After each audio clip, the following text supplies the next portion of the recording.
from a big Irish Catholic family and being the oldest of 6 kids and having to share our modest financial resources, I became obsessed with my escape. Horses. In 5th grade, I was able to take riding lessons until my mom made another birth announcement and riding lessons were suddenly not affordable anymore. And so I, invested my energy in other things like model horses. This is Gypsy. She broke her leg. A sibling issue and electrical duct tape fixed that.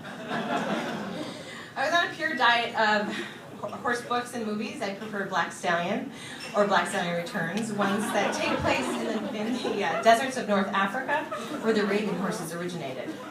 I was also reading Margaret Henry's series of books like Misty of Chicoutimi. What I loved about her books was that the horses were the lead characters. You would see the world through the eyes of the horses, and there was lots of horse drama.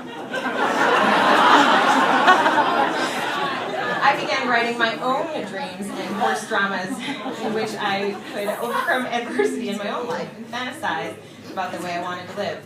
Wealthy, popular, admired, and surrounded by horses. I eventually wrote a book, and then a sequel, and then another book. Yes, I have 3 full horse books, 150 pages each, complete with dedications, chapters, maps, glossaries, and illustrations. Book number 1, title, A Better Life. Chapter 1, Moving, A Dream Come True. Summary, my main character, me, is Andy Smith, much cooler name. And I'm in 8th grade, although this is written in 5th or 6th. My Aunt Sue has just died. Tragic opening.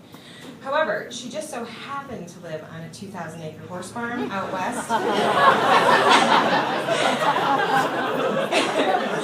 And lived in a huge white mansion with tons of horses.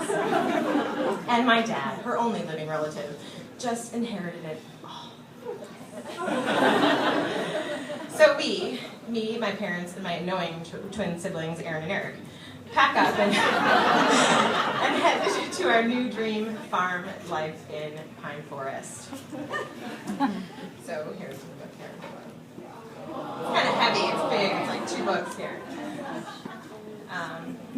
So far behind all the fields, and you can see a very large white estate. Whomever lives here must be really rich, she exclaimed. Even richer than us, shouted Erin. Wow, this house is bigger than the White House, said Eric. Well, here we are, finally, said Mr. Smith, pulling into the driveway of the huge house. This is our house, exclaimed Erin. Maybe moving wasn't so bad, after all, said Andy, smiling. There was also something new starting to challenge my horse time. Boys. The problem was I had no idea. It's Dave. The problem was I had no idea how to relate to them, or how I wanted them to relate to me. So I expressed this need or flaw through the horse characters in the books. Chapter 2, Horses.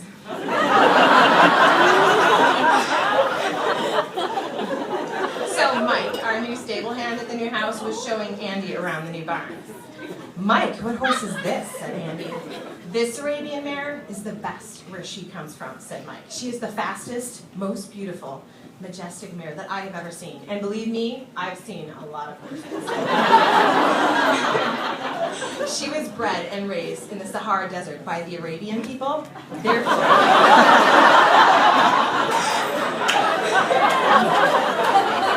Therefore, she is one of the purest of all the Arabians. Andy is fascinated by this. So why is she living here? Like, no offense, but this isn't exactly the royal stable that it seems she should be living in. No, Mike said, but your grandfather and aunt were very much into breeding Arabians and spent a lot of time in Africa. Your grandfather was friends with Swati Shah, an Arabian tribe leader, and together they raised champion horses. He has agreed to send over your grandfather's portion of the herd, which is basically the best horses. Later that day, Andy's parents had horses saddled up outside to go for a family ride. The twins got twin ponies, and Andy got that beautiful black Arabian mare, Gypsy. This is my horse, exclaimed Andy. Yes, replied her mother. What are you going to name her? I'll call her Gypsy Rose, said Erin. Gee, Mom, no more riding lessons. I have a horse. So Andy jumps onto Gypsy's back, grabs the mane in her hands, and canters off. While on her ride, Andy saw a secret trail, and she slowed to walk quietly. Andy heard some people talking, so she led Gypsy into the trees towards the sounds. In the next yard, she could see some teenagers about her age. They were playing some love game with kissing, like spin the bottle or truth or dare. Then she looked closer, and she noticed that cute blonde guy she had seen at Pooch's, a restaurant in town. And that snobby girl was with him again, too. She took a step closer to get a better view, but snapped on a branch and made a huge cracking noise. Ah, screamed the snob. There's someone in those bushes. The guys all laughed at her.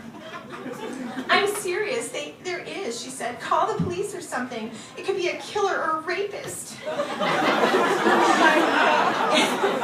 Andy could hope she hadn't been seen, but it was hard to hide in her bright pink shirt. Andy turned and bolted.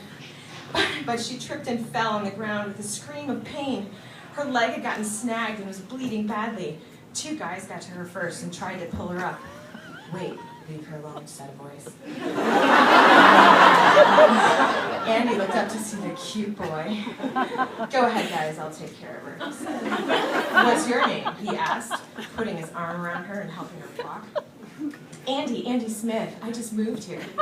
My name is Jason Peterson. I'm your neighbor. Imagine that. Lives next door. I didn't mean to be snooping around on you guys. I just moved here and I've been kind of bored because I haven't met anyone yet, said Andy. Well, have no fears, my friend. Today the boredom will end, said Jason.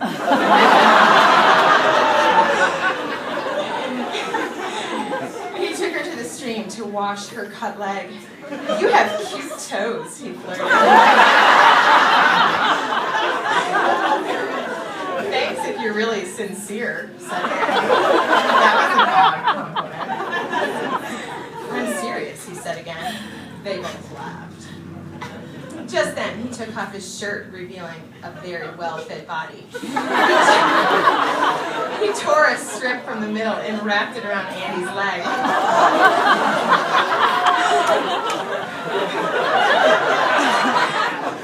Don't worry, he said. It's an old shirt. No loss. Thanks for your help, said Andy, getting on her horse and trotting off. Jason ran after her and stopped the horse. Come hang out with us tomorrow, he said, staring into her eyes, which made her practically collapse. Come to me, Andy, or I'll come to you.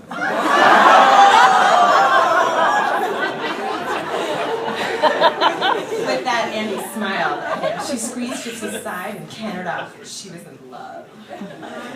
Chapter 5. Oh, what a big delivery. Now,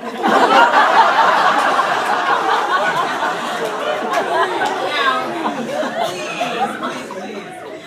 Note that growing up on the South Side, I had very little exposure to people of other cultures, like Africa, except in the books I was reading.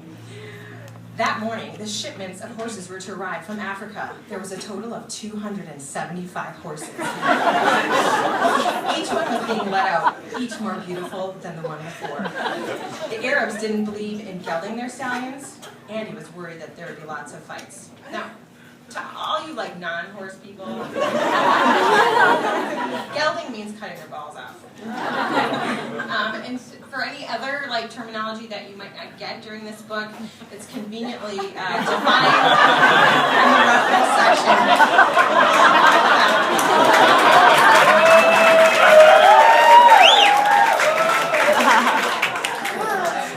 Anyways, Andy watched the new horses from a field where she stood with Gypsy. But then she heard some galloping footsteps behind her, and she turned to see Jason galloping up. He pulled his big, gray, shiny Appaloosa stallion. Hello, he said, dismounting.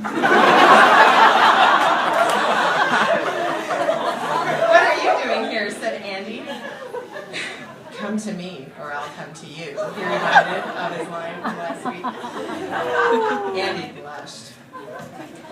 Andy watched, let's see, here we go. Jason, do you mind meeting these guys? Asked Andy, motioning over to the servant boys from Africa dressed.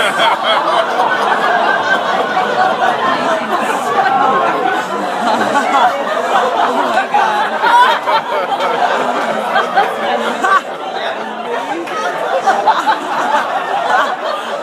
See the really tall ones behind the horse?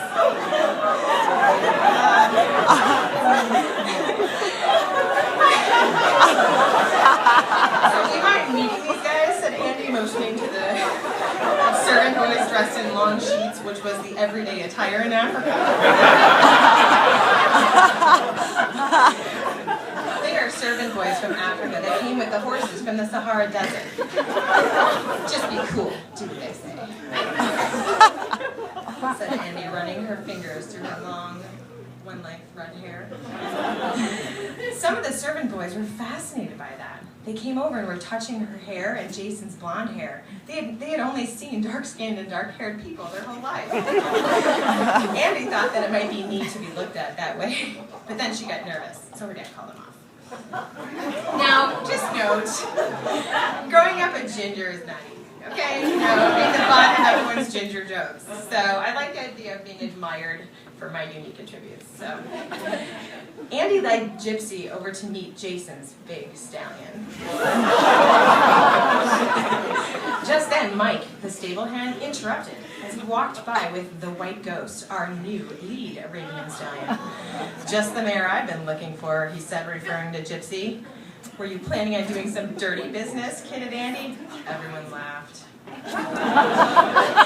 Here you go, stud, said Mike. Meet your mate. Bringing the stallion's nose right up to Gypsy's. The two horses had a few quiet breaths, and then Ghost let out a shrill whinny and reared up before returning to Gypsy. Gypsy seemed annoyed by this wild stallion. She laid back her ears flat against her head and lashed out at him, baring her teeth. Just then, Jason's Appaloosa stallion got jealous. He reared up where he was tied.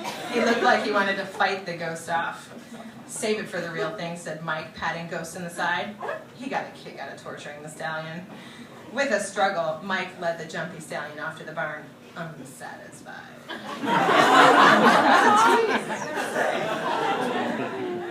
Andy led Gypsy over to meet Jason's stallion. This time, Gypsy didn't bare her teeth or lay her ears back and lunge at him. Gypsy danced around, holding her head high and her tail high and showing off, tossing it around. Jason's stallion did the same thing. He danced in place while his nostrils flared, holding his head high and showing off too. It was so cute. Andy laughed to herself. If horses can fall in love, they've got it bad. Andy talked to Jason for a few more minutes, and then he had to go home.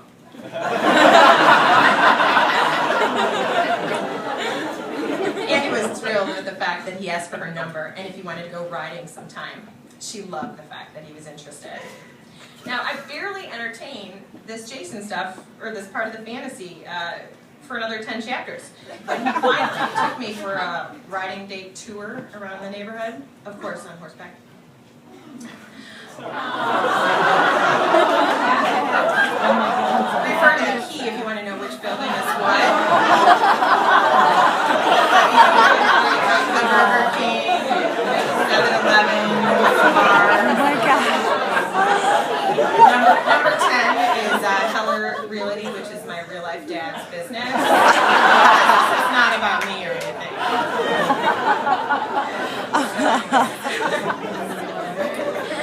The date ended up with very little happening because I didn't know it was supposed to happen. I was 11, I was only 11. Obviously, the horses were getting more action than I was. I certainly wasn't going to dance around, whinnying, throw my red hair around. We ended the date as friends. Might as well go home together since we live next door, said Andy, laughing, and Jason laughed too. This was, after all, supposed to be a horse book, not a romance novel. It's funny kind of how things work out in the end. In reality, I live on a 10-acre horse farm, and I have 4 horses and 2 ponies. My first horse was an Arabian gelding. Sure, it's not 2,000 acres and 275 horses, but I sometimes get to train other little girls to ride and care for stallions and mares alike. I can't really tell them how to talk to boys, but I can tell them everything I know about communicating with horses.